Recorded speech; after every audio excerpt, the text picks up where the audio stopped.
গ্যাসের অভাবে কলকারখানা মানে মিল ফ্যাক্টরিগুলি সাফার করছে, এটা তো আর বাস্তবতা, এটা তো আর এখানে দ্বিমত করার কিছু না, এটা সবাই জানি আমরা। এখন প্রশ্নটা হলো এই জায়গা থেকে আমাদের উত্তরণটা কিভাবে সম্ভব। আমি আপনাদের একটা ছোট্ট হিসাব দিয়ে দিই, আগেও আমি দিয়েছি, আবারও হিসাবটা দিই।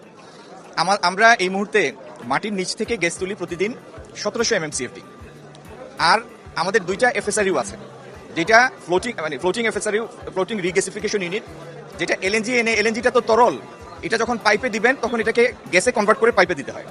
তো এরকম দুইটা ইউনিট আমাদের আছে, যেটার সর্বোচ্চ ক্ষমতা হচ্ছে 1100 MMCFD। তো 1100 MMCFD হলে 1100 করা যায় না, ধরেন 950 মতো এখান থেকে করা যায়। তো 1700 আর 900 মোটা দাগে 2600 MMCFD আমরা পাই। এখন আপনি যদি বাংলাদেশের সব বিদ্যুৎ কেন্দ্র, সব মিল ফ্যাক্টরি এক জায়গায় করেন, যত বিদ্যুতের জন্য নতুন সংযোগের জন্য যে সমস্ত মিল ফ্যাক্টরি অ্যাপ্লিকেশন পেন্ডিং আছে নতুন বিজনেসের জন্য, সব যদি এক জায়গায় করেন, তাহলে যা আমাদের প্রয়োজন আমরা তার অর্ধেকে আছি, আরও ততটুকু দরকার। এখন কেউ বলতে পারেন তাহলে এলএনজি আনা বাড়িয়ে দেন। এটার সমাধান দুইটা। একটা হলো বিগত সরকারের সময় দীর্ঘদিন গ্যাস এক্সপ্লোরেশন বন্ধ ছিল। মাটির নিচে তো আপনি মাটি খুঁড়লেই গ্যাস পাবেন না, কূপ খনন করে যদি 5টা করেন হয়তো একটাতে আপনি সাকসেসফুল হতে পারেন। কূপ খনন করার আগেও সম্ভাব্যতা যাচাই করেই তারপরে কূপ খনন করা হয়। বর্তমান সরকার দায়িত্ব নেওয়ার পরে এই কূপ খননে মানে আমাদের দেশের মাটির নিচে থেকে গ্যাস এক্সপ্লোরেশনের জন্য হাইয়েস্ট প্রায়োরিটি সেট করেছে, সর্বোচ্চ অগ্রাধিকার দিয়েছে। এবং বাপেক্সের অধীনে বিদেশি প্রতিষ্ঠানও এই কূপ খননের দায়িত্বে নিয়োজিত আছে। তো এটাও আমাদের একটা প্রত্যাশা, এই সমস্ত এক্সপ্লোরেশনের মাধ্যমে আগামী দিনে আমরা বেশ কিছু গ্যাস আমাদের মাটি থেকে পাবো। কিন্তু সেটার দিন তারিখ বা পরিমাণ এটা তো কেউই বলতে পারবে না। এটা গেল এক সাইড। দ্বিতীয় হলো আমরা আমদানি করে যে গ্যাসটা আনি এলএনজি, সেটার পরিমাণ বাড়ানো।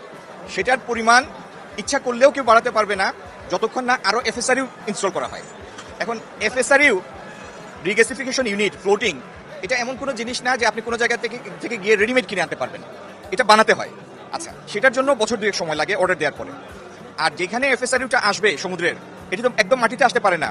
যেই পর্যন্ত পানির গভীরতা, এই ড্রাফট যেখান পর্যন্ত আসতে পারে মাটির কাছাকাছি, সেই জায়গা থেকে মূল গ্রিড লাইনে একটা কানেক্টিং পাইপ লাগে। তো সেই পাইপটা আসে সমুদ্রের পানির নিচে দিয়ে, সেটি করার জন্য বছর দুয়েক সময় লাগে। আমি আশা করি চ্যালেঞ্জগুলি আপনাদের সামনে স্পষ্ট। তো এই সমস্যাগুলি মিটিয়ে নতুন এফএসআরইউ ইনস্টল করা, পাইপলাইন সেট করা, এবং এটা করার জন্য 2টা বছর সময় দরকার। এখন আমাদের মাননীয় প্রধানমন্ত্রী আউট অফ দ্য বক্স একটা উদ্যোগ নিয়েছেন, সেটি হচ্ছে মালয়েশিয়ান গভর্নমেন্টের যে সংস্থা পেট্রোনাস, তাদের মাধ্যমে বড় জাহাজে করে গ্যাস এনে, এলএনজি এনে ছোট ছোট জাহাজে ট্রান্সফার করে সেটি আমাদের বিভিন্ন জায়গায় গ্রিডে মানে রিগ্যাসিফিকেশন ইউনিটের মাধ্যমে গ্যাসে কনভার্ট করে সে সমস্ত জায়গায় দেয়া। কিন্তু পেট্রোনাসের যে সমস্ত জাহাজ সবগুলি কোনো না কোনো জায়গায় এঙ্গেজড, তাদের হাতে এই মুহূর্তে স্পেয়ার নাই। তো মাননীয় প্রধানমন্ত্রী ওনার নেতৃত্বে জ্বালানি মন্ত্রণালয় আমরা সবাই এটির জন্য কাজ করছি। আমি ইন্ডাস্ট্রিগুলি সাফার করছে, বাসা বাড়িতে স্বাভাবিক জীবনযাত্রা ব্যাহত হচ্ছে, এর প্রত্যেকটা কথাই সঠিক, এখানে কোনো ভুল নাই। কিন্তু যে পরিস্থিতিটা আমরা পেয়েছি সেটা উত্তরাধিকার সূত্রে পেয়েছি, এই জিনিসটা সবার বুঝতে হবে। আর সিজনালি রিকোয়ারমেন্টটা বাড়ে, যেমন এখন গরমের সময় এখন যে বিদ্যুতের চাহিদা, এটা যদি ডিসেম্বর মাস হতো তাহলে সাবস্টেন্সিয়ালি সেটা চাহিদাটা ডিপ্রেসড হতো, অনেক কমে যেত। আপনি গত বছর এবং যে বছর ফ্যাসিস্ট সরকারের বিদায় নেয় সেই বছরের এই সময়কার লোডশেডিংয়ের স্ট্যাটিস্টিক্সটা নেন। আপনারা যে সমস্ত সংবাদপত্র বা ইলেকট্রনিক মিডিয়া রিপ্রেজেন্ট করেন, আপনাদের 2 বছর আগের এই দিনের ফেরত যান, দেখেন লোডশেডিং কতটুকু ছিল। আর বিগত 5-7 দিন 10 দিন হঠাৎ করে পরিস্থিতিটা একটু বেশি খারাপ হওয়ার কারণ হলো আমাদের যে 2টা এফএসআরইউ, তার একটাতে গ্যাস ভরতে না পারা আর আরেকটার বয়লার নষ্ট হয়ে যাওয়া। তো নতুন গ্যাস ভরা মানে একটা এফএসআরইউ আবার গ্যাস ভরা শুরু হয়েছে, যেটার ফল আপনারা পাচ্ছেন এখন, আর উন্নতি হয়েছে, আরও উন্নতি হবে। আর আরেকটা এফএসআরইউতে একটা বয়লার ঠিক হয়েছে, আরেকটা বয়লার ঠিক করার জন্য কাজ চলছে।